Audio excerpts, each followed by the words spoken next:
আসলে লক্ষ্য যখন গ্রাহক সেবা পল্লী বিদ্যুৎই সেরা, তো আমরা এই যে প্রাণবন্তর গ্রাহক সেবার জন্য ছুটে চলেছি। তো এই যে বর্ষাকাল হয়, চতুর্দিকে পানি দেখতে পাচ্ছেন। এটা হচ্ছে একটা রাস্তা, এই যে রাস্তাটা আসলো এই দিক দিয়ে আসার পরে এখানে পানি হওয়াতে আমাদেরকে এখন এই যে বুট খুলে নিয়ে পানির মধ্য দিয়ে যেতে হচ্ছে।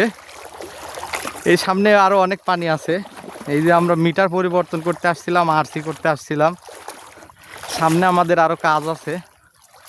তো এই পরিবেশের মধ্যে আমাদেরকে যেতে হচ্ছে, কোনো উপায় নেই, যেহেতু আমাদের গ্রাহক সেবা দিতে হবে। তো আমরা পানির মধ্য দিয়েই ছুটে চলেছি। দেখুন কত পানি, হয়তো বা দেখলেই বোঝা যাচ্ছে।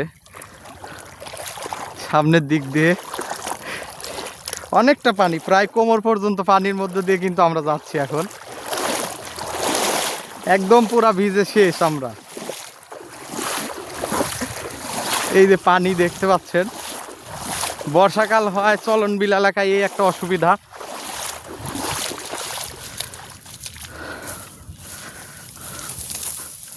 চড়াই উৎরাই পাড়ি দিয়ে কিন্তু আমাদের গ্রাহক সেবা তারপরেও থেমে নেই। কি একটা অবস্থার মধ্যে দিয়ে আমাদেরকে গ্রাহক সেবা দিতে হচ্ছে দেখুন।